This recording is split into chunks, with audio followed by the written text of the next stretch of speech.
Paola. Ahí Listos, estamos. ¿cómo están? Muy buenas tardes nuevamente, bienvenidos a todos a este espacio Nueva Generación de Abogados en la Universidad USemper.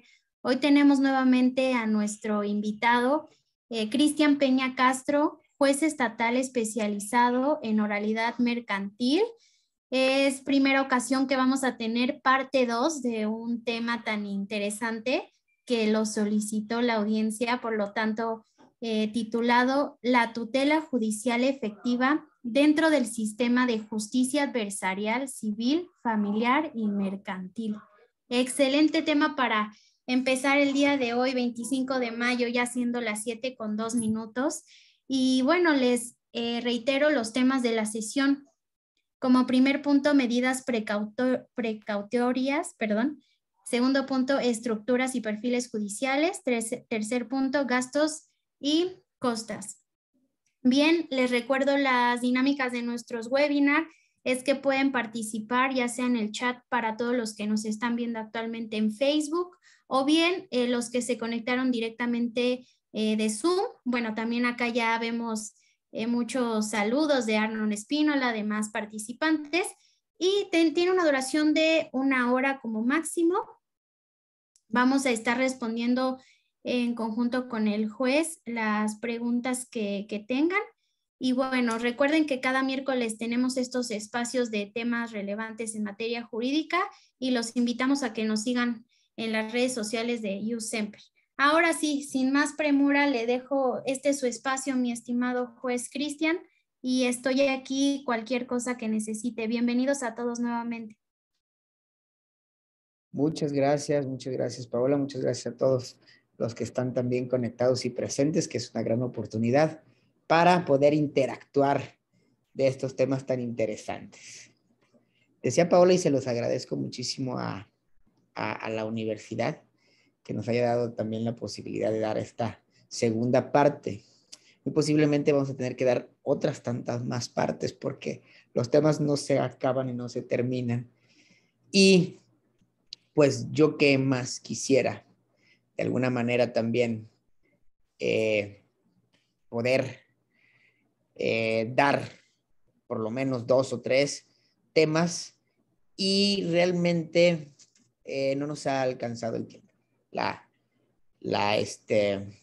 El miércoles pasado nos excedimos un poco de tiempo y solamente concluimos con un subtema, por así decirlo, lo que tenemos ahí pendiente. Entonces, fíjense, tenemos por acá que tenemos pendientes, claro, porque este segundo es de medidas precautorias, dijimos gastos y costas y estructuras judiciales y perfiles idóneos, ¿no? Pero tenemos todavía pendiente magistraturas político-jurídicas, certificación de abogados, ¿sí? Órdenes de restricción, sindicalización de funcionarios judiciales y las ya dichas medidas precautorias, gastos y costas y perfiles y estructuras idóneas en las judicaturas. Por acá vamos a empezar, lo platicaba hace un momento con Paola, que es la organizadora de estos webinars, que lo que pudiéramos hacer, si no tienen inconveniente y si también les gusta y si también les causa interés, lo que pudiéramos hacer es vernos, conectarnos, por lo menos una vez al mes, para irle dando solución, para irle dando entrada, para irle dando sabor a estos temas que realmente, pues me parece que si los dejamos por ahí a medias, si los pasamos de refilón, como dicen por ahí, pues no nos va a nutrir lo que yo deseo que nos nutra y lo que por supuesto creo que ustedes también están interesados en que nos nutra, ¿no? Que realmente le encontremos el sabor a este sistema adversarial, que realmente entendamos el desde dónde tenemos que ver, ¿sí? Este nuevo sistema y en su caso entonces actuar en consecuencia a este nuevo sistema. Si no, les decía, vamos a tropicalizar el sistema con los vicios que tenemos del anterior y al final va a ser lo mismo.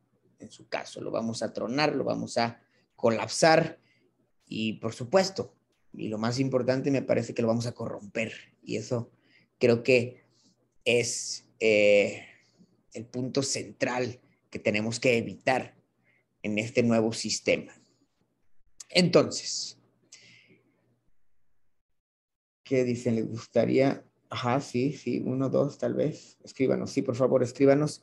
Sí, les gusta que veamos o estemos aquí reunidos por lo menos una vez al mes o hasta 2 al mes y pues ya por lo menos en mayo agotaríamos las 2 y ya en julio a lo mejor las variamos, pero por lo menos una vez al mes estaría bueno, ¿no? Mira, Pati sí dice que sí, una vez al mes. Creo que pudiéramos manejarlo de esa manera. Y obviamente también me gustaría que en su caso, pues también propusieran ustedes temas que quisieran que abordemos y por supuesto, pues los abordamos, los valoramos desde el sistema adversarial. Seremos una vez al mes. Bien, Minerva también dice que una vez al mes. Ahí vamos ganando. Sí, entonces, ¿qué les decía yo el miércoles pasado? Que en su caso, mi propuesta es que veamos el sistema de justicia adversarial, en su caso en las materias civil, familiar y mercantil, en el que yo me desenvuelvo. Si vemos algunos temas penales, no tengo ningún inconveniente, simple y sencillamente, ahí sí me deslindo de responsabilidades y digo alguna barbaridad. Digo, acá también puede interpretarse que la diga, pero la puedo sostener. Y, sin embargo, en penal no creo que pueda sostenerlo. En el caso concreto y en el caso específico. Sin embargo, sabemos que el sistema adversarial oral sigue una misma estructura. Por lo tanto, no estamos o no podríamos estar tan lejos de una claridad también en otros ámbitos, incluso el laboral. Platicaba el otro día con una amiga jueza laboral y obviamente coincidimos que pues, la estructura oral es prácticamente idéntica, ¿no? Que de ahí en todo caso se desprenden todas las particularidades que tiene cada materia en específico, ¿de acuerdo? Así que también pudiéramos abordar alguna temática en particular, pero eso también me gustaría que ustedes en su caso pues propusieran cuál es el tema que les interesa y si lo concertamos pues también pudiéramos platicarlo, ¿por qué no? Abordarlo, ¿por qué no? Entonces, vuelvo y les digo, la propuesta es que veamos el sistema adversarial desde la primera óptica, que es desde la aplicación real en caso concreto o en situaciones concretas, para posteriormente trasladar este nuevo paradigma, esta nueva forma de ver el derecho hacia los operadores internos, voy a decirlo, los operadores internos del sistema, los jueces, los magistrados, las estructuras, los perfiles, ¿sí? Y posteriormente, y como corolario, ¿sí? También abordarlo desde las estructuras externas, o sea, desde los operadores externos, que en todo caso serían los litigantes, ¿sí?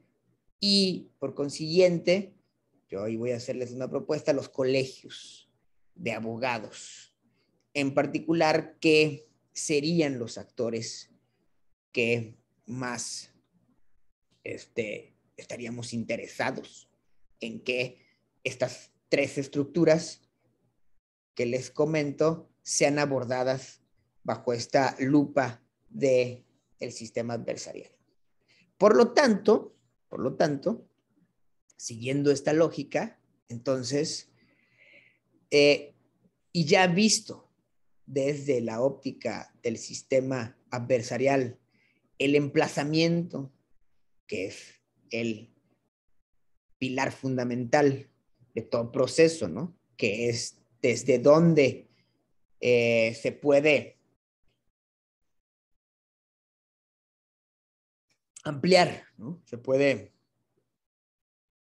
responder a las exigencias de los derechos humanos, de las convenciones internacionales, de la propia ley, de justicia. Desde ahí parte todo. Y la semana pasada vimos que efectivamente la lupa que corresponde al emplazamiento vista desde el sistema adversarial, bueno, pues es muy importante, porque primero y principal tenemos que asegurarnos, nosotros como jueces, antes de entrarle al procedimiento, nos tenemos que asegurar que efectivamente se le haya llamado al procedimiento a la parte a la cual se le reclama tal o cual cuestión, ¿sí? Porque si no, vamos, ya no tendrá ninguna posibilidad de siquiera que el juzgador, en su caso, le pueda echar una ayudadita, ¿no? En el anterior sistema, de alguna manera, les decía, tenemos un poco de más, lugar, tenemos un poco de más, cabida, los jueces. De hecho, nos acostumbramos mucho a nosotros ser los rectores del procedimiento y estar ahí inmiscuyéndonos en las cuestiones del proceso. Y no dejamos, en todo caso, a las partes que litiguen entre ellos. ¿Cuántas veces se dice y se sostiene que el litigante litiga contra el tribunal y contra su contraria, ¿no? Tampoco no. ¿Por qué? Porque el tribunal de alguna manera también hace este bloqueo, ¿no? En el sistema adversarial no es así. Por lo tanto, tenemos que cuidar muchísimo el previo a, ¿sí? Una vez que se ha llamado a juicio el demandado en este caso, y en todo caso nos aseguramos que efectivamente fue llamado debidamente y que nos aseguramos por una lógica, ¿sí? Por un sentir también, por un sentido común, decía mi maestro, magistrado José Alfredo, el sentido común es el menos común de los sentidos. Siempre será clásico verlo, ¿no? Observarlo. Por sentido común, ese nunca está. Y es sentido común, ¿no? En fin, ¿sí? Por sentido común tendríamos que, en todo caso, los jueces determinar que efectivamente se le ha llamado al procedimiento a dicha persona. Estas son las bases fundamentales del sistema adversarial. Las bases fundamentales del sistema adversarial. Porque a partir de allí, el juez ya no es, ya no está inmiscuyéndose en el procedimiento, si bien es rector del mismo, lo va dirigiendo, ¿sí? Se convierte solamente en un árbitro, dijimos, en alguien que única y exclusivamente va cuidando el procedimiento, pero el pleito es de las partes y no se inmiscuye en las cuestiones de las partes. Tenemos muchos vicios del sistema anterior, debo decirlo. Yo soy uno de los principales ahora que me doy cuenta de que este propio sistema no requiere de la intervención del juez, sino requiere de solamente la vigilancia del juzgador y que en todo caso las partes son las que arman su propio procedimiento. Pero de entrada, la verdad es que no nos queda muy cerca esa concepción y tenemos, como les decía, que empezar a cambiar el chip desde donde pensamos el procedimiento adversarial para, en su caso, dejar que fluya el procedimiento, porque los jueces no somos los salvadores, ¿no? O los protectores de la justicia. No, es un procedimiento, es una vía, es un canal por el cual se resuelven las controversias, pero el juez en realidad no tiene las facultades como específicamente lo establece por ahí el Código de Comercio. Hoy tuve una audiencia en materia mercantil, una testimonial, y me llamó mucho la atención porque pues nuevamente volví a leer ese parrafito para refrescarme un tanto, y se me había olvidado, de alguna manera se me había olvidado, que la propia ley establece ahí que el juez tiene facultades de preguntarle a los testigos para descubrir la verdad de los hechos. Oh, eso es una terrible contrariedad al sistema, ¿sí? Fíjense cómo nos traemos cadáveres del anterior procedimiento y los queremos acá meter a chaleco, y eso es una barbarie, realmente es una barbarie que tenemos que eliminar del Código de Comercio, porque se puede prestar a pues malos usos, ¿no? Obviamente alguien que vea allí que se establece que efectivamente el juez puede o debe incluso buscar la verdad de los hechos e increpar a los testigos a placer, pues va a decir, sí, perfecto, ahí dice en la ley y lo voy a hacer. Y aquí vengo en tema de medidas precautorias. Y aquí voy al tema de medidas precautorias. Aquí lo voy a unudar, ¿sí?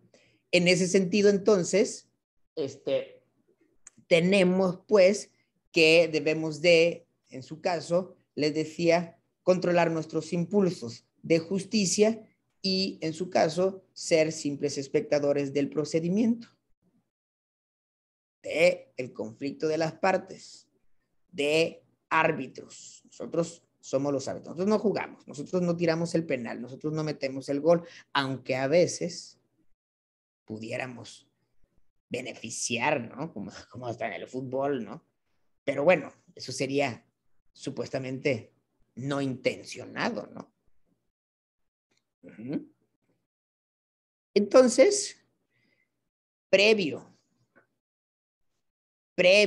a este procedimiento adversarial en donde nosotros, vuelvo a insistir, somos los árbitros, ¿sí? Y no andamos metiendo goles y no andamos inmiscuyéndonos y preguntándole al testigo a ver que nos diga cuál es la verdad de los hechos, porque obviamente, imagínense ustedes, si nuestra teoría del caso va encaminada a ofuscar, en su caso, al testigo, a de alguna forma hasta intimidarlo si la otra parte no hace lo que tiene que hacer, y en su caso no es una cuestión muy grave o pasan tanto desapercibida por el juez, pues el juez no va a decir nada. Es como si le das un codacito o una patadita ahí a tu contrario, ¿no?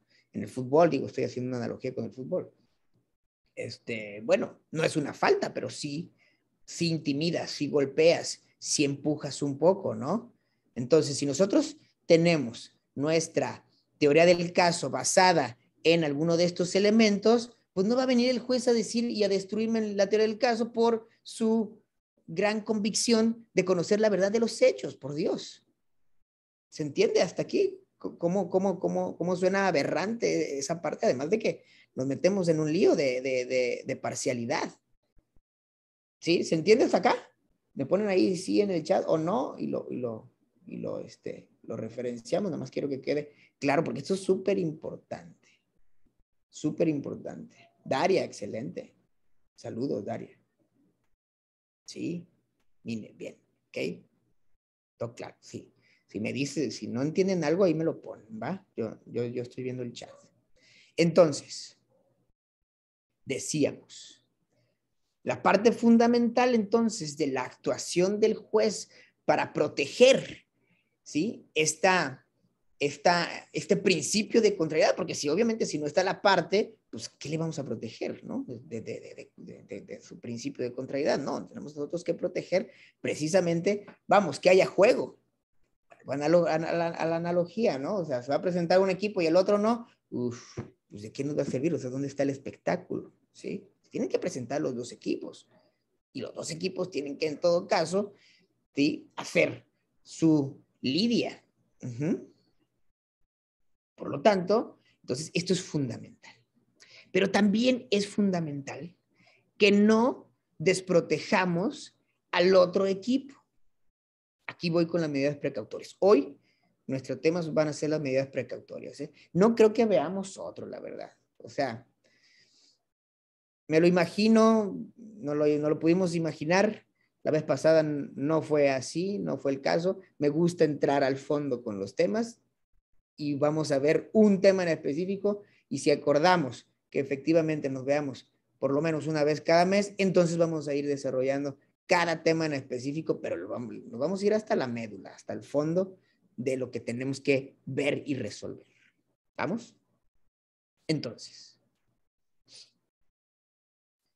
las medidas precautorias, decía, no podemos dejar en desventaja a mi contrario, porque entonces ahí ya no es un juego parejo, vamos. Si ustedes ven un partido de fútbol, de béisbol, de lo que fuere, y si un equipo es muy superior al otro, pues le ponen una paliza, por Dios. Y de repente, bueno, se luce mucho y todo esto, pero pues no hay demasiada emoción.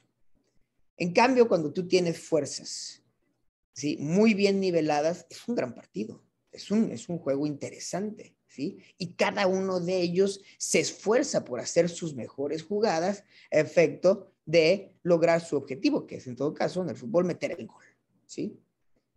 En la teoría del caso es exactamente lo mismo, ¿sí? En los procedimientos adversariales es exactamente lo mismo, ¿sí? Las teorías del caso van encaminadas a convencer al juez sobre una u otra versión de los hechos. Acá no se puede saber la verdad.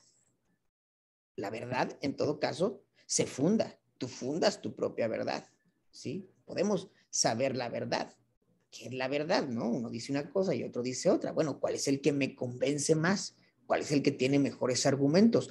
¿Cuál es el que tiene mejores pruebas? ¿Cuál es el que desarrolló mucho mejor su teoría del caso? ¿Y cuál es el que me convence más de que efectivamente la lógica por lo menos me dice que así sucedieron los hechos? Y si así sucedieron los hechos y en todo caso encuadran con las hipótesis que establece la ley, entonces yo obtendré, ¿sí?, como resultado una decisión acorde a estos elementos, ¿sí? Si no me convence, pues entonces no, ¿ok? De ahí pues, que en todo caso en las medidas precautorias también nosotros tengamos que cuidar muchísimo esta parte en el procedimiento adversarial. ¿Por qué? Insisto, porque las partes tienen que llegar, en su caso, con las mismas fuerzas, ¿no? O básicamente con las mismas posibilidades, ¿sí? Si no, esto se vuelve una cuestión que suele rayar en la vieja usanza del sistema inquisitivo, ¿no? Que si tú estás demandando, o sea, si tú eres el actor, entonces presupongo que tú tienes la verdad en tu palabra y que en su caso tú tienes la razón y el demandado es el malo y es el que en todo caso te tiene que pagar, ¿no?, las consecuencias porque tú veniste a demandar. Es más o menos lo que en el sistema inquisitivo sucede, ¿no? Acá se tienen las mismas oportunidades y no podemos prejuzgar. Ok, tú vienes a referirme ciertos hechos, tengo que escuchar al otro y no puedo en todo caso prejuzgar que tus hechos o tus pretensiones son ciertas sin haber escuchado a la otra parte. ¿De acuerdo? Este sistema es un tanto mucho más paritario, es un tanto mucho más justo, ¿no? La balanza no se inclina de un lado, sino la balanza espera a que el otro también ponga sus cartas, ¿sí? Y en todo caso, juegue el juego que tiene que jugar. A ver, aquí se abre una camarita, qué interesante. Janet Huerta. ¿Cómo hiciste eso, Janet? Hola. Discúlpeme, pues me conecté yo. Ah, perdón. Discúlpeme, juez. Soy Pau. Gracias, juez, discúlpeme. Está bien, disculpe. Acá, hasta acá, ¿se va entendiendo? ¿Se entiende? A ver, voy a aprovechar para también empezar a valorar si vamos entendiendo el punto y el tema en específico. Acuérdense ponerme ahí en el chat.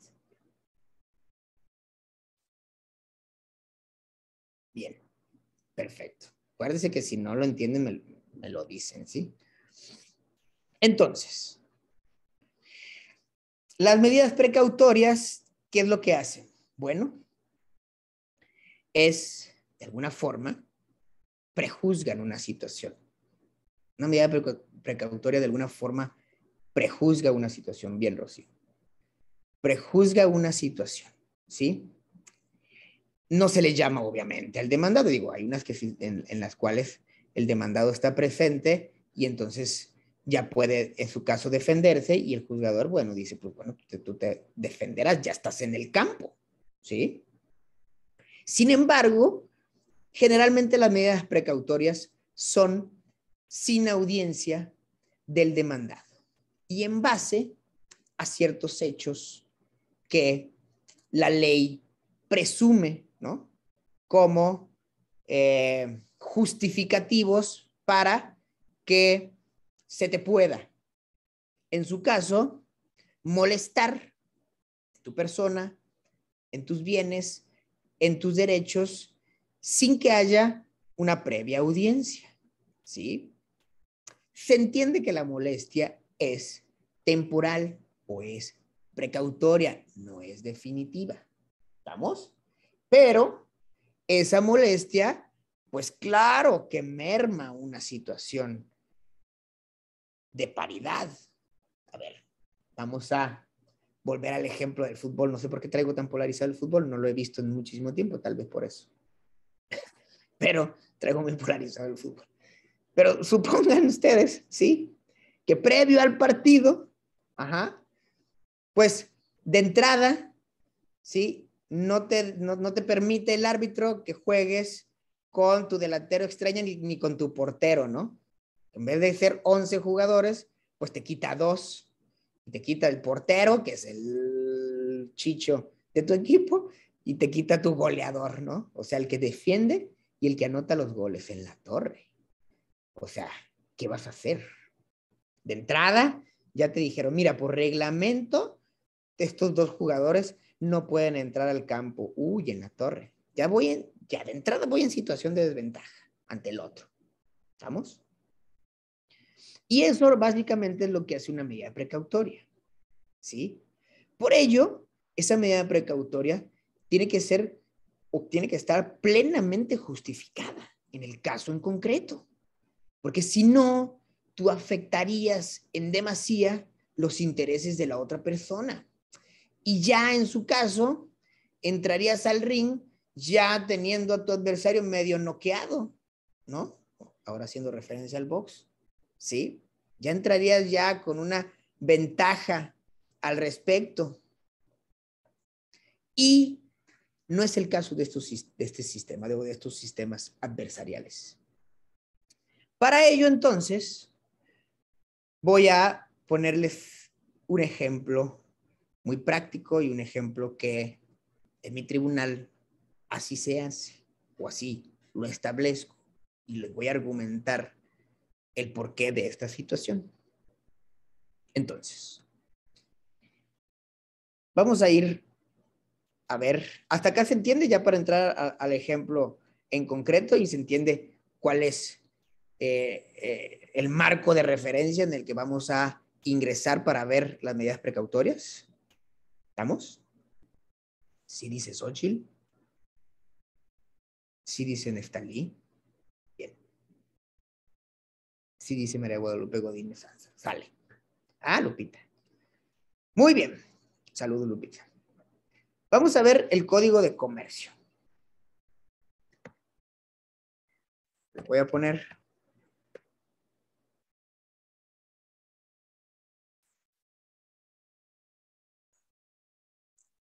les voy a poner a ver, alguien que me acuerde dónde está o en qué artículo están las medidas precautorias en el código de comercio, por favor. Debo decirles que yo ya no utilizo mucho los artículos. Ya solamente se dicta el derecho y obviamente los artículos están inmersos en el código de comercio y ahí están. O sea, no es necesario ya en este sistema establecer artículo fulano de tal, párrafo segundo, y acá, bueno, me puso, como dicen por ahí, a parir chayotes porque no me acuerdo. Me acordaba que era el 1075, pero no. A ver, alguien por ahí que me diga. Ay, 1168, gracias, discúlpenme, no lo había visto. 1168.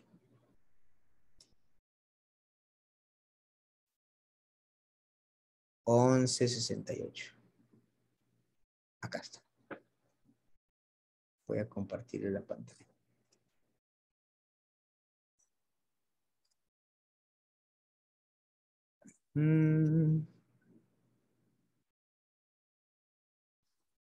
Ahí está. ¿Se ve? De las providencias precautorias. ¿Sí? Dice, en los juicios mercantiles únicamente podrán dictarse tales medidas precautorias. Bueno, ya sabemos que de alguna manera ya hay criterio al respecto que dice, pueden ser varias. O pueden ser las que se justifiquen en su caso. No solamente se limita a esas tres. A esas dos en su caso. ¿Sí? Dice, retención de bienes, la fracción segunda. Cuando exista temor fundado. Temor fundado. ¿Sí? Voy a hacer así como que mucho énfasis en algunas palabritas, ¿sí? De que los bienes se hayan consignado como garantía, bla, bla, bla. Tratándose de acciones personales, aquí voy a este ejemplo, inciso B. Siempre que la persona contra quien se pida no tuviera otros bienes. Ojo, siempre que no tuviera otros bienes. Ese es el primer supuesto. Siempre que la persona no tuviera otros bienes. Supuesto 1. ¿Sí? Y el supuesto 2, que exista temor fundado de que se enajenen, oculten, dilapiden o dispongan. ¿De acuerdo? Dos supuestos.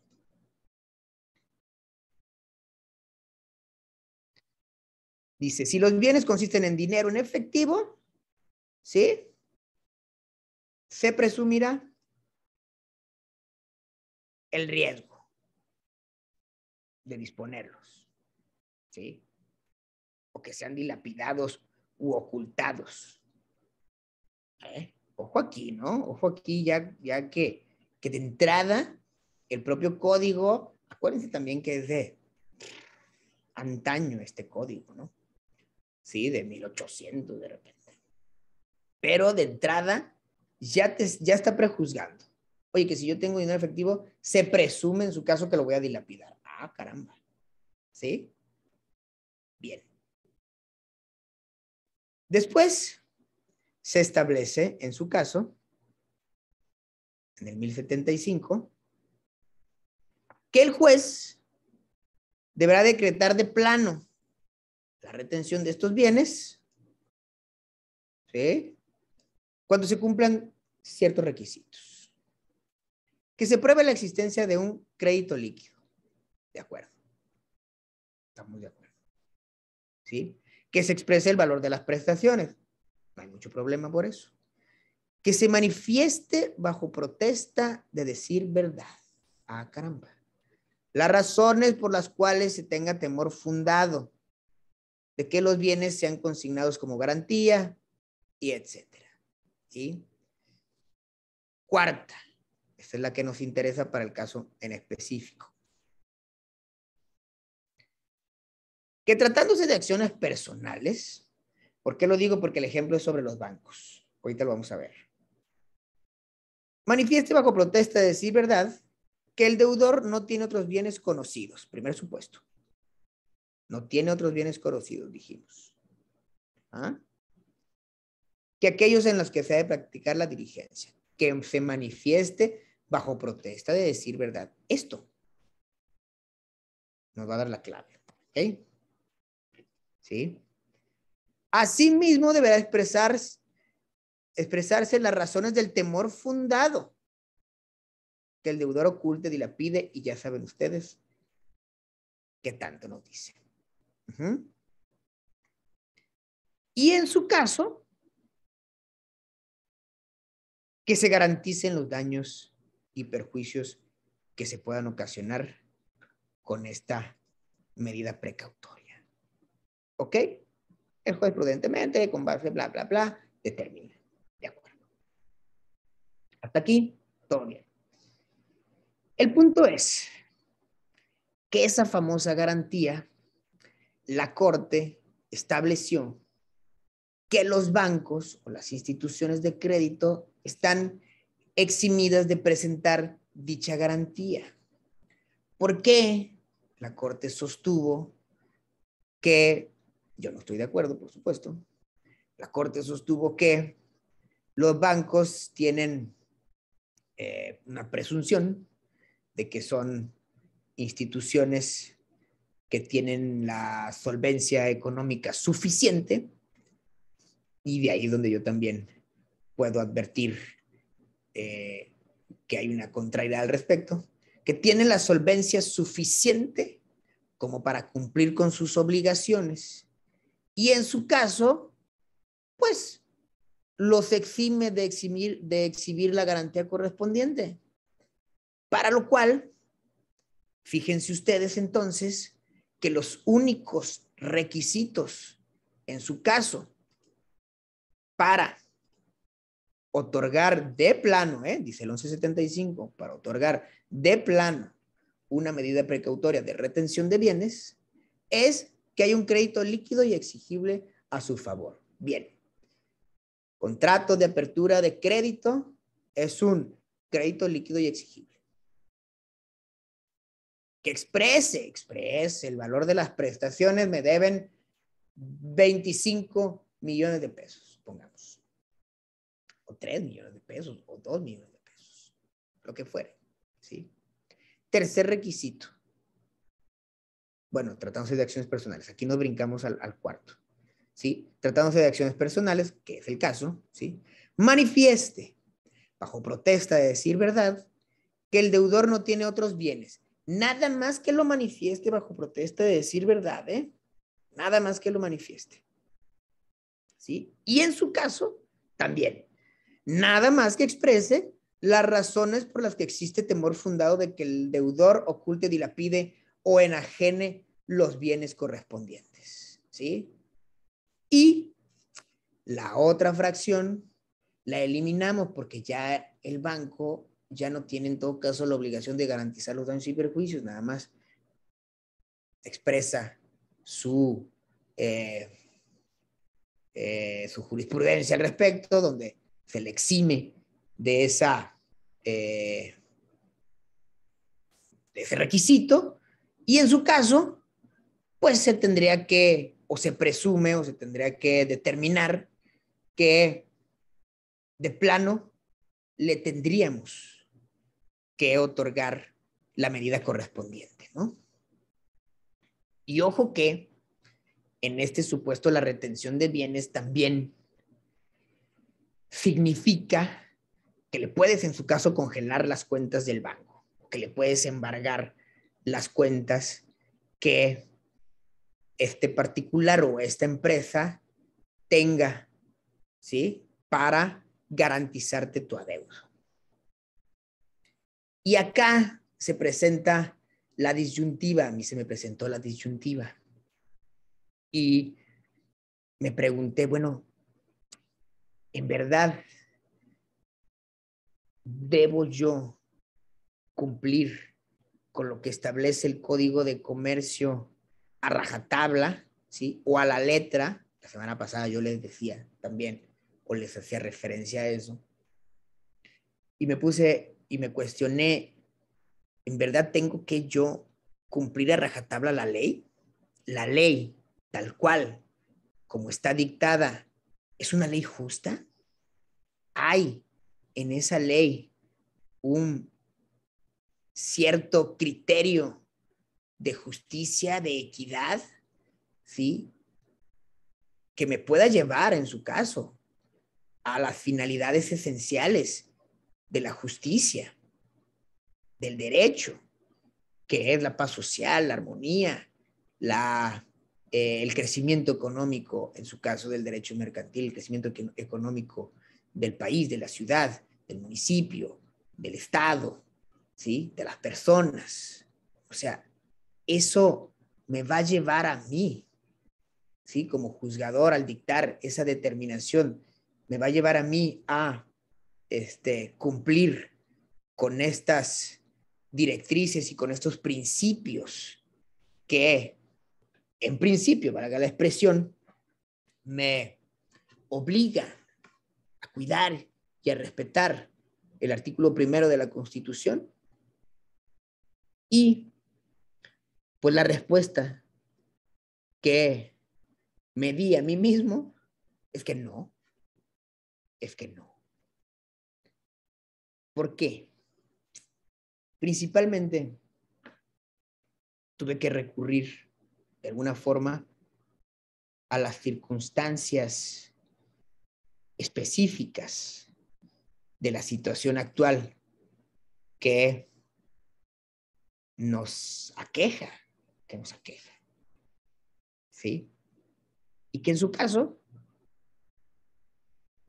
ya están reflejadas, por lo menos, ya están reflejadas estas circunstancias en ciertas tesis.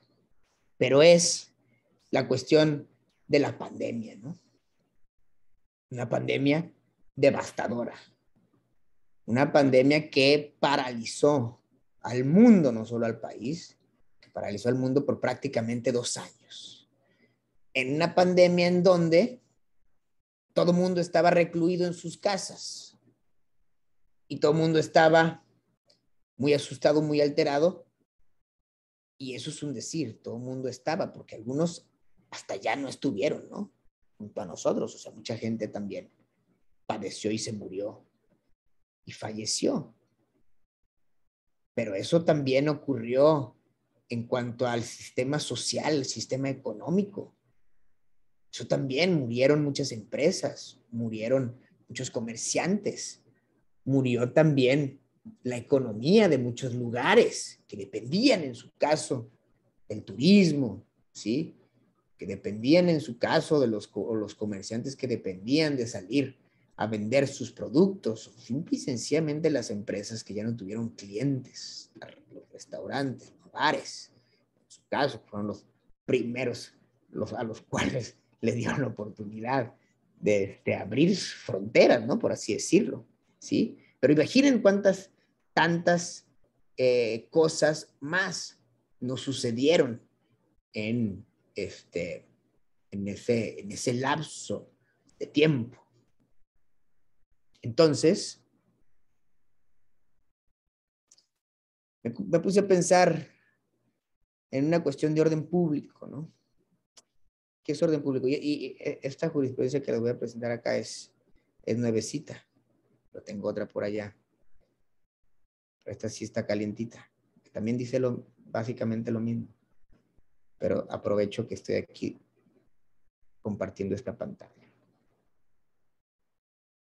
Esta es jurisprudencia. Me dio la razón sobre una tesis aislada que por allá tengo, ¿sí?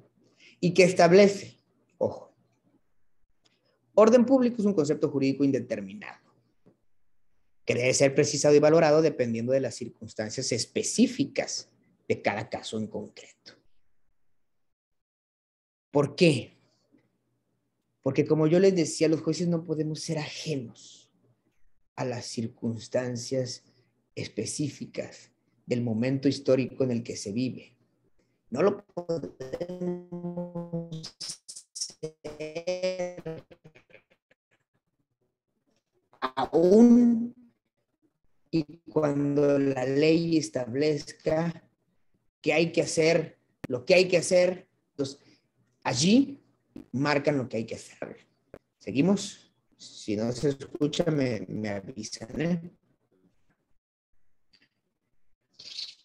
Lo anterior dice, porque el orden público es la expresión de un valor aplicado en casos concretos, ¿sí?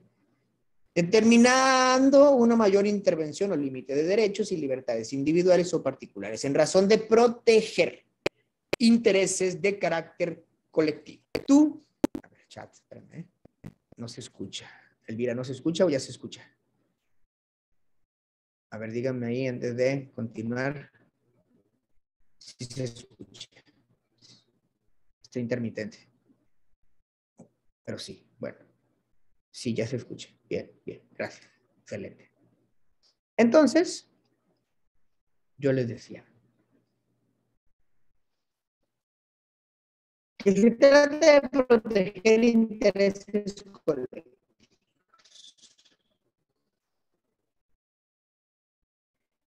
Asimismo, es un concepto jurídico esencialmente indeterminado que persigue cierto grado de armonía social y de eficacia del derecho. A ver, el banco viene y me dice, ojo con el supuesto, el banco viene y me dice, fulano de tal, o la empresa mengana de tal, y yo lo que quiero es, o lo que le solicito, su señoría, es que le retenga de sus cuentas esos 5 millones de pesos. ¿Ah? Y en su caso también, ¿sí? Le retenga un par de bienes, ¿sí? Que tiene el demandado, porque tengo el temor fundado, nada más es, y lo manifiesto bajo protesta de decir verdad, ¿sí? De que esta persona, física o moral, ¿sí? Y tampoco te garantizo nada, ¿no? ¿Por qué? Pues porque yo soy una institución de reconocida solvencia, según la Corte. Y por ende, pues me tienes que dictar de plano la medida precautoria que te estoy solicitando. Ah, caramba. Y entonces con eso estaría yo protegiendo los intereses de carácter colectivo. ¿Cuáles son los intereses de carácter colectivo? Aquellos en los cuales si yo en Colombia tiene un término que se dice la muerte civil, ¿no? La muerte civil. Quítenle el no. La muerte civil, ¿sí? Cuando yo ya no te permito hacer ningún movimiento de tus tarjetas o te congelo todas tus cuentas o todo tu dinero que tienes en tus cuentas. Y entonces, ¿tú qué vas a hacer? Ya todo es por medios electrónicos. Ya quien tiene efectivo realmente es una rareza. Ya todo es por medios electrónicos y tarjetas y el dinero ya es prácticamente virtual. Ya está. Hay dinero electrónico, ¿no? El famoso Bitcoin. ¿Sí? Entonces, ¿qué voy a hacer yo si yo pagarle a tus empleados? Posiblemente no tronaste en la pandemia, pero estás por tronar, hermano. O estás realmente llevándote la empresa al día.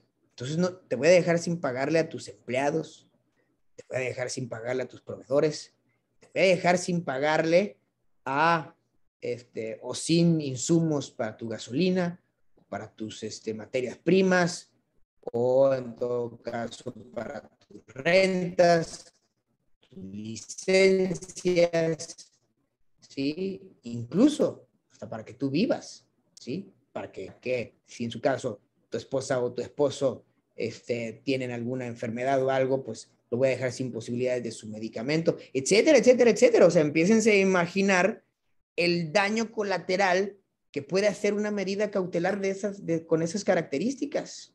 Entre que son peras y son manzanas, ojo, ¿sí? Entre que si son peras o son manzanas, porque todavía no se decide realmente si se tiene la razón o no. Pero entre que si es una cosa u otra, ya te afecté, pero sin demasía. Y afecté en su caso a la economía del estado, del municipio, del país o hasta tu propia economía particular, ¿sí? Ese grado de armonía social y eficacia del derecho se estaría contraviniendo con una medida con tales características. Yo cuando les di la capacitación a mis colegas jueces del, del Centro Occidente, si mal no recuerdo, a nivel nacional, les decía, a mí me parece una salvajada en demasía la situación jurídica de las personas. Es como matar un mosquito con una escopeta. Sí, lo matas, pero todo el daño que haces alrededor de eso, pues no justifica que ciertamente mates a ese mosquito, ¿no? Ojo, seguimos.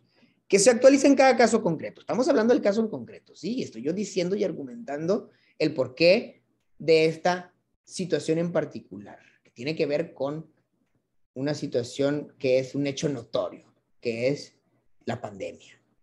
Y acorde al marco normativo, cuyo contenido solo puede ser delineado por las circunstancias de modo, tiempo y lugar que prevalezcan en el momento en que se realice la valoración o el estudio del mismo. En este contexto, su connotación debe ser consistente con las circunstancias de casos concretos y con supuestos de afectación. Supuestos de afectación. Por lo que no es posible predeterminar su alcance de manera genérica y anticipada, con una pretensión de definición fija e inflexible, ¿sí? O sea, tú cumples con los requisitos que marca la ley y yo te tengo que, en su caso, aprobar la medida correspondiente. Y entonces, ¿dónde está mi criterio como juzgador? Entonces, ¿dónde estoy yo? Solamente soy un aplicador del derecho, un leguleyo, como decía, ¿no? Un administrador de justicia, o soy un impartidor, en su caso, ¿sí? Solamente me voy a dedicar a cumplir a rajatabla con las normas que establece la ley y pensar e imaginarme que, como dice la ley, lo que dice la ley es justo, o voy a, de alguna manera, utilizar mi criterio, ¿sí? Ser ciertamente empático con la situación en concreto que se está viviendo, ¿sí? Por tanto, decimos, el orden público tiene el propósito y consecuencia de restringir, al clausurar y reprimir el alcance de protección de los derechos fundamentales, ¿sí? Y ese restringe y esa clausura y represión, en todo caso, debe controlarse, ¿sí? Debe controlarse esa situación jurídica existente, aunque lo establezca la ley, aunque lo establezca la ley. ¿Estamos hasta aquí de acuerdo? ¿Estamos hasta aquí? Reguleyo. Bien. Estamos hasta... Gracias, Daria. ¿Estamos hasta aquí claros? ¿Algún aporte en particular? ¿Podemos hacer un aporte en particular, Paola, para que alguien se anime a establecer, ¿estás de acuerdo o no estás de acuerdo? ¿Y qué Claro que sí. te da? Podemos aperturar el micrófono para quien se anime a solicitarlo y bueno, vamos a darle la palabra para que nos comparta algún tema, alguna pregunta. Usted me dice, juez, ¿a quién le damos la palabra? A ver, Yajaira, aquí Yajaira hizo un comentario. Sí, a ver, Yajaira, hazlo oral. Esto que dices acá, okay. ¿Sí? Para que veamos el contexto en general. Listo, para... ya la tenemos, juez. Bien. A ver, adelante, Yajaira. Buenas noches, señor juez. Hola, buenas noches. Preguntaba, entonces, ¿no considera usted que las medidas cautelares o las providencias precautorias son instrumentos esenciales para salvaguardar el derecho fundamental a un acceso a justicia plena y efectiva?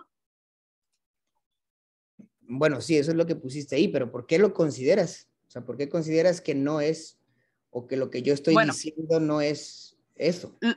Lo que pasa es que, bueno, no coincido muchas de las cosas, algunas cosas de las que usted me expresa. Entre ellas, el que las instituciones, digo, pues como es bien sabido por usted y por muchos de los que me conocen, trabajo para una institución, efectivamente. Entonces, el que nosotros, las instituciones que pertenecemos al sistema financiero mexicano, no paguemos la garantía que indica el código, también trae un razonamiento lógico de la situación del por qué nosotros no pagamos. Tiene todo un que ver con el hecho de que nos encontramos altamente reguladas y que son altamente solventes, y que si en su momento no fueran solventes, se retirarían los permisos que se tienen para seguir recibiendo efectivo, recibiendo dinero, porque entonces estaríamos en un estado de insolvencia. Esa es una de las primeras cosas en las que no estoy muy de acuerdo con usted. Y la segunda cosa es Pero espérame, porque... déjeme sí, entender esta primera. ¿Por qué no estás de acuerdo en lo que digo? Es que me dices en, que hay una razón. Pues yo entiendo que hay una razón. Claro que sí, la Corte estableció eso. Precisamente por esa razón, sí, ¿no? por esa razón, esa es la primera razón. Y la segunda, siento como muy encaminado, y ojalá que me lo dilucide, el hecho es que no le gustan mucho las medidas cautelares porque considera, como usted lo dijo, que es un grande contra un pequeño. Y yo siempre he considerado que no es un grande contra un pequeño, es más bien una circunstancia de una necesidad. Estuve presente en una audiencia que no fue mía, de otra de las partes, de otra parte, de un banco también, en la que yo también estuve de acuerdo con usted en el que no se le consideró a la persona, no, más bien no, la abogada no acreditó la necesidad de la medida porque dijo cosas como muy simples sin haber acreditado la necesidad de la medida, en el sentido de cómo llegó al razonamiento de que necesita esa medida y no va, y que en el caso de que espere hasta que llegue el embargo, ya no los va a tener. En eso estoy de acuerdo, que no debe de ser indiscriminado, pero ciertamente es como difícil y complejo para el litigante acreditar esa necesidad de la medida. Bien, bien, bien, bien. De acuerdo y no. Pero bueno, Sí, esto es parte de la caja, así ¿eh? es. Sí, de la caja. Sí, Ok, ok. Sí.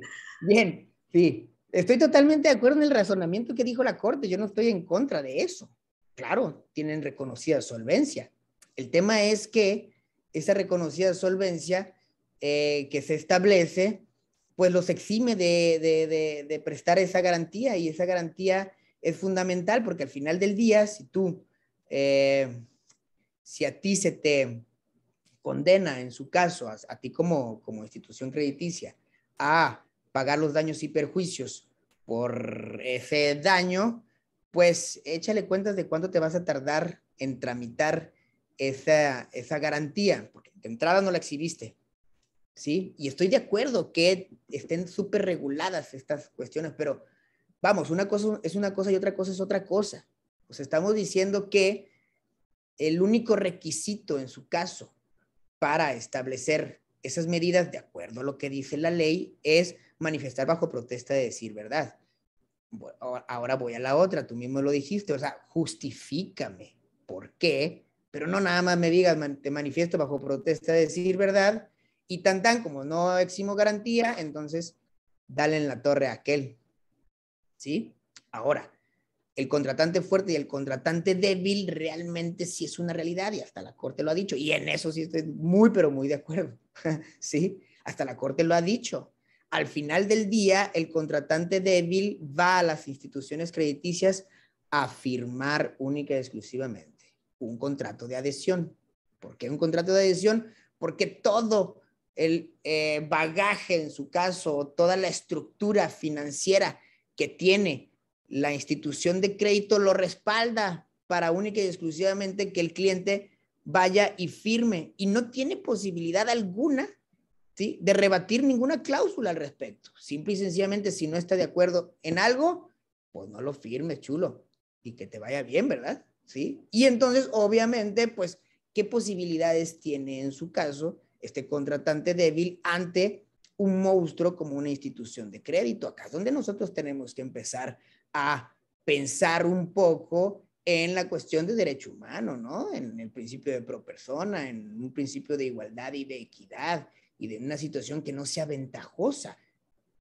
Máxime la situación que les digo que estamos viviendo, porque cada circunstancia del momento histórico es distinto. A mí no se me había ocurrido, créanme que a mí no se me había ocurrido, pero después de todo esto dije, Dios mío, ¿sí? ¿Cómo es que vas a dejar a una persona con esas cargas y con esas preocupaciones? La gente se muere, le da un paro cardíaco, se da un tiro en la cabeza, o sea, hay muchas cosas que pueden pasar. Y teniendo en cuenta que son instituciones de reconocida solvencia, bueno, pues ¿qué le hacen ahí un pelito menos o un pelito más, ¿no? De esas tantas, o de tanta solvencia que tiene, y al otro, a la contraparte, a la persona física, a la persona moral, pues sí le tumbas y le truenas toda su empresa, y al banco o a las instituciones de crédito no, porque son de reconocida solvencia. Ahí es donde estamos en ese argumento. ¿Va? A ver, aquí hay, a ver, Lorena. A ver, Lorena y Arturo. A ver, conéctense Lorena y Arturo, porque son muy largos. Creo que el ponente se refiere en cuanto al desequilibrio. Bueno, lo voy a leer. ¿Conectamos, juez? Sí, conéctense, cualquiera de los dos, o los dos. A Arturo, ¿quién tenemos? Arturo y a Jerez. Vamos a conectar primero.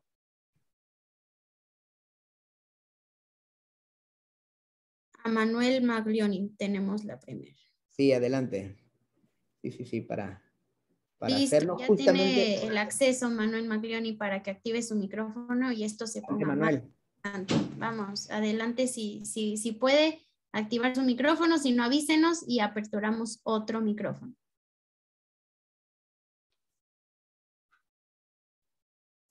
Mándenos mensajito. Manuel Maglioni. ¿Dónde Manuel. Ya me lo aclaró el maestro, ya aclaró mi punto de vista. Ándale, no te rajes, como dicen. No me rajo, no, sí está bien, está bien. No, pues di tu comentario. Como te digo, la cuestión es saber justificar el por qué no querer entrar en lo que es la medida de cautelares, pues. O se aplican las medidas cautelares, ese era mi punto, pero ya lo escuché a usted. Bueno, que conste, Manuel, ¿quieres algo más decir? ¿Qué más decir? ¿A favor? Sí, a favor. Muy bien, perfecto. Gracias, Manuel. Perfecto, pues vamos a aperturarle el micrófono a Arturo. A ver, Arturo. Sí, buenas noches. ¿Sí? Mi pregunta es la siguiente. Los bancos cuando piden una medida precautoria señalan un sinnúmero de inmuebles y aparte piden las cuentas. ¿Sí? A ver, ahí se me cortó un poquito. Mi criterio es que lo que causa menos perjuicio, ¿sí? Que el banco cuando pide la medida precautoria, por lo regular señala todos los inmuebles del demandado y aparte pide las cuentas, ¿sí? Yo considero que causa menos perjuicio a la parte demandada el embargo de una cuenta. No sé qué tan posible sería o cuál sería su criterio si pudiese requerir al banco, decirle, oye, dame un avalúo. ¿Por qué? Porque me traes 10 inmuebles y el valor de lo que me está reclamando son 400,000 pesos. Esa sería una pregunta. La otra, cuando me piden un embargo de cuenta, yo lo que hago es primero le pido al banco que me informe qué tipo de cuenta es. ¿Por qué? Porque si se trata de una pensión o se trata del salario, pues llevan un embargo que su procedimiento es distinto al embargo de cuentas completo. No sé, también me gustaría saber su criterio. Ok, bueno. Cada caso en concreto, Arturo, cada caso en concreto. Ciertamente se tiene que pedir un avalúo correspondiente, tienes toda la razón. O sea, son 10 inmuebles y el adeudo es de 1,000,000 de pesos, o sea, espérame, ¿sí? O sea, es exagerado, ¿no? Ahí estoy totalmente de acuerdo contigo. 2, el tipo de cuentas. También, cada caso en específico. Pero, ¿sabes qué? Eso le corresponde al litigante. Volvemos a lo mismo. O sea, el juzgador de alguna manera... Vamos a retomar un poco lo que habíamos dicho anteriormente. Sí, el juzgador de alguna manera tiene que, en su caso, proteger, ¿sí? Que la contienda posterior esté en igualdad de condiciones, ¿sí? Entonces, sí asume una postura realmente, en su caso, un tanto defensiva en cuanto a el litigante que está ausente, ¿sí? Porque está ausente, espérame. O sea, ya le vas a dar un golpazo, ya le vas a quitar a sus 2 jugadores estrellas, ya le vas a, ¿sí? Ya le vas a tronar de alguna forma, o sea, ya le vas a cortar un pie y quieres que juegue fútbol y que juegue al 100%, te vas a necesitar una muleta, ¿sí? O sea, acá el juzgador sí tiene que tener cierta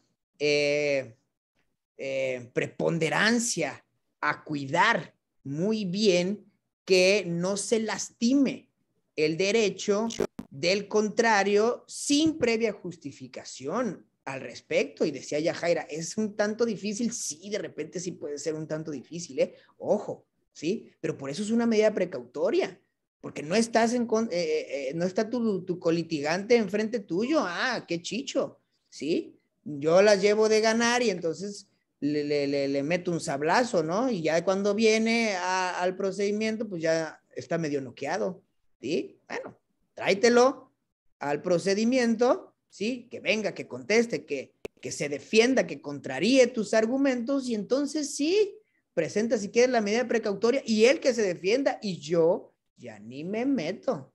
Tú, demandado, defiéndete en la medida precautoria que están ejercitando en tu contra, ¿sí? Pero antes y previo a, volvemos al inicio, era lo que yo les decía, espérame, en sistema adversarial lo que yo tengo que cuidar es la igualdad de las partes.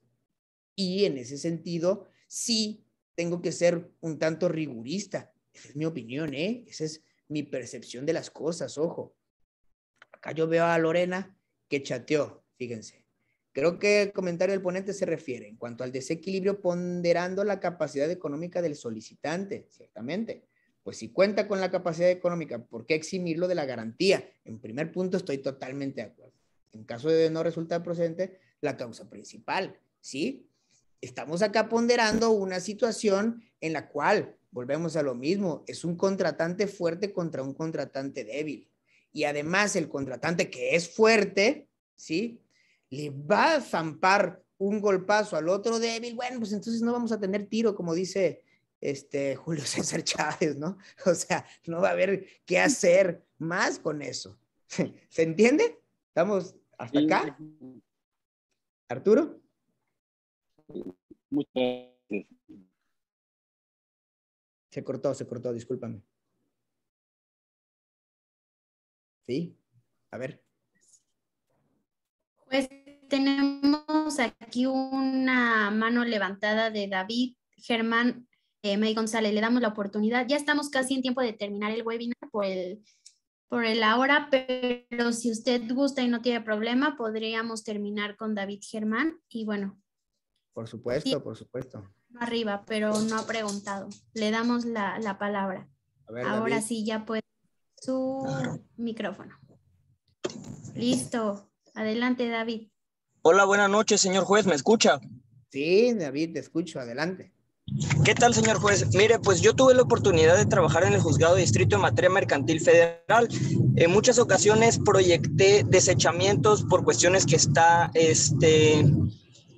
mencionando el compañero, y ahora le voy a explicar por qué. Me gustaría, escuchando su magistral ponencia, me doy cuenta que compartimos varios criterios. Me gustaría únicamente conocer su opinión respecto a el proyecto que he estado utilizando, al criterio que se ha estado establecido. Considero, señor juez, respetuosamente que las medidas cautelares, se ha desarrollado a lo largo de la 9ª y 10ª época. La Corte ha venido manejando este tamiz, deben regirse por los principios de necesidad, idoneidad, proporcionalidad y excepcionalidad, mismos que llevan inmersos, como toda medida cautelar, el peligro en la demora y la apariencia del buen derecho. Ante tales circunstancias, yo, y trayendo a colación nuevamente el ejemplo que mencionaba el compañero, cuando piden embargos sobre cuentas bancarias y sobre diversos inmuebles, y es notorio que excede el monto, por ejemplo, están reclamando 1 millón y me ha tocado que solicitan medida cautelar de 10 departamentos y de diversos bienes. Entonces ahí, interpretándolo acorde a lo establecido, más tarde les comparto el registro, no tengo el criterio a la mano, pero sí estoy muy seguro, porque es en el que me he fundado, que las medidas cautelares en cualquier materia, incluyendo providencias precautorias, deben regirse por estos principios.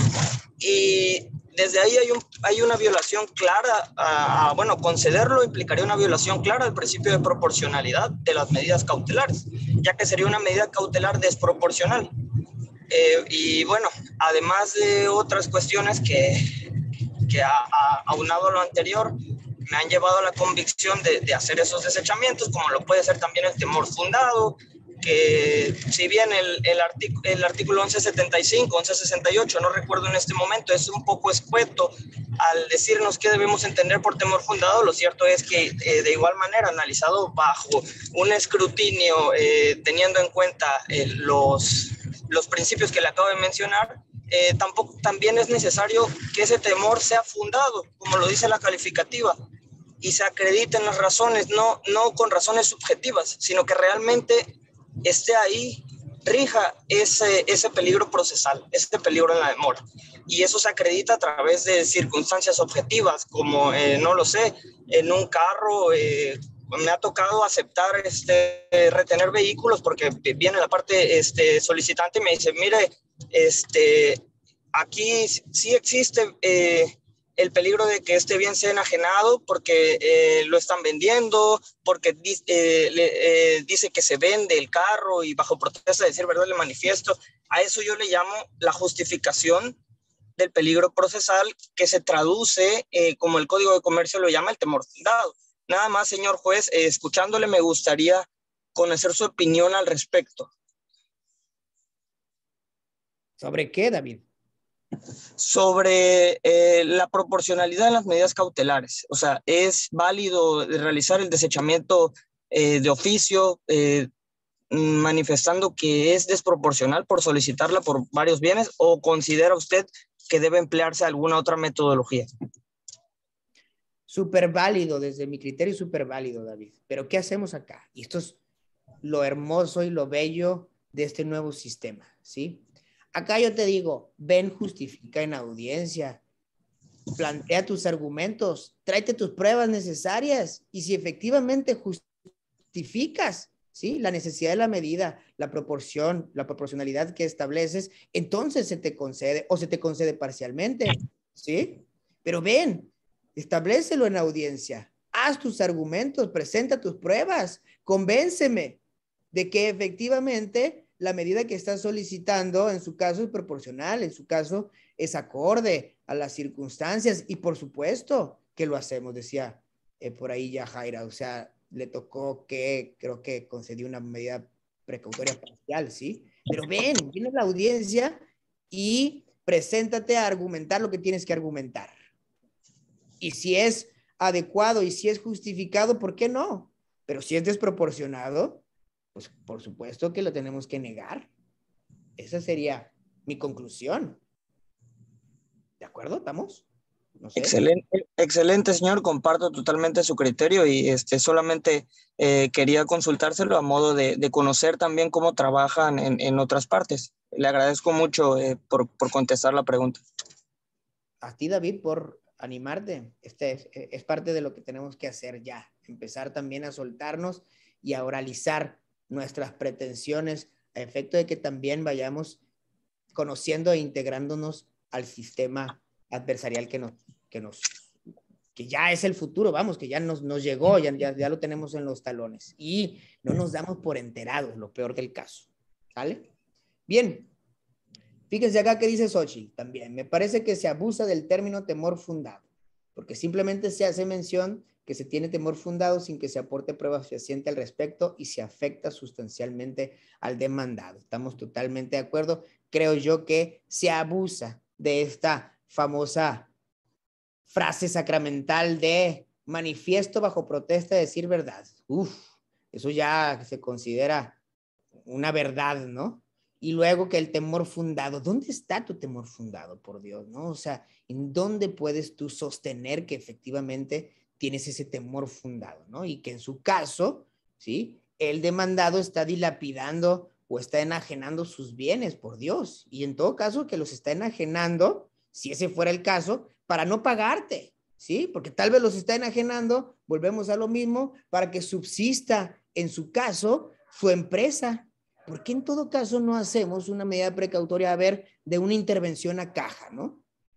¿No se nos ha ocurrido?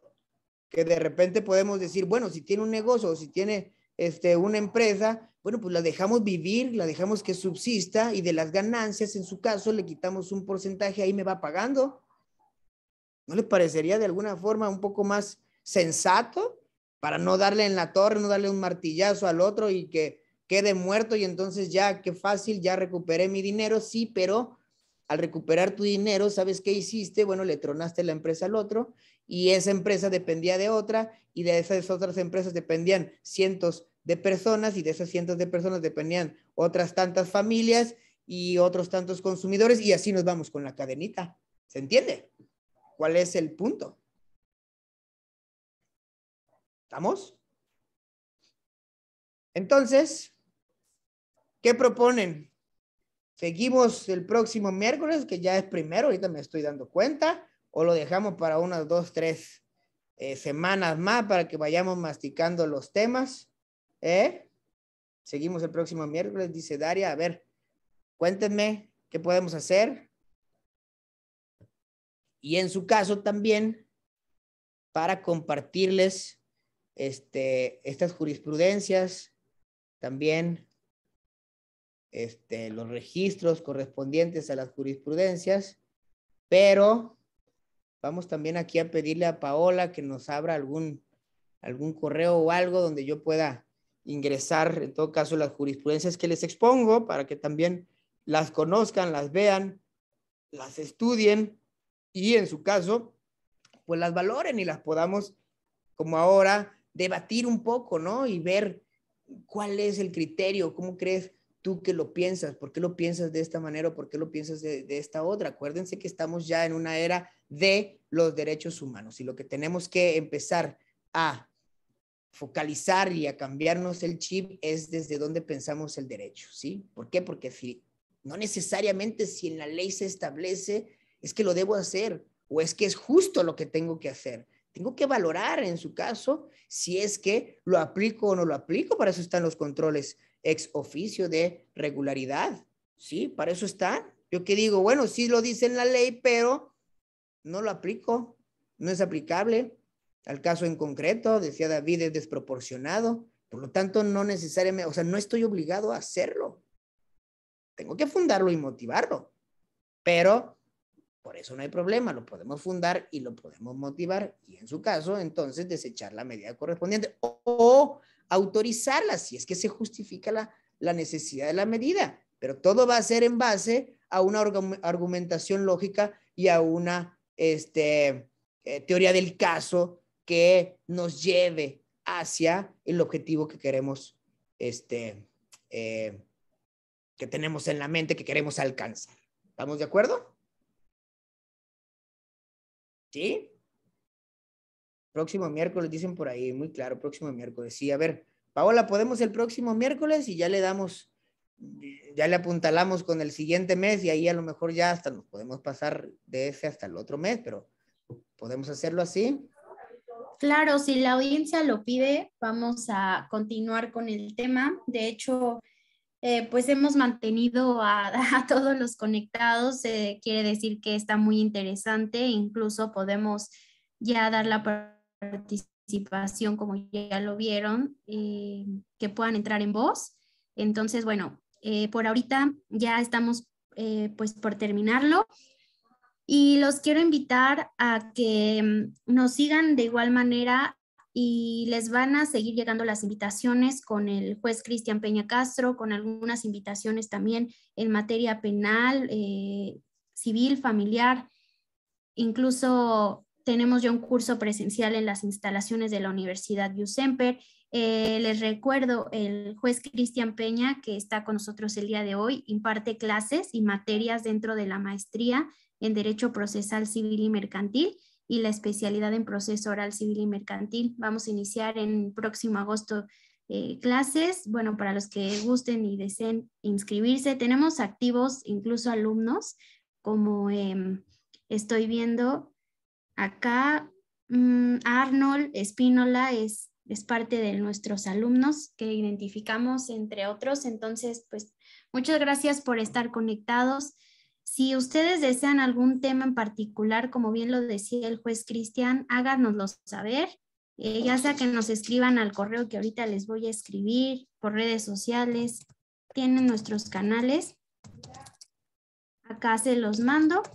Y bueno, si también les interesa algún diplomado, curso, programa, la Universidad Youth Semper cuenta con ellos.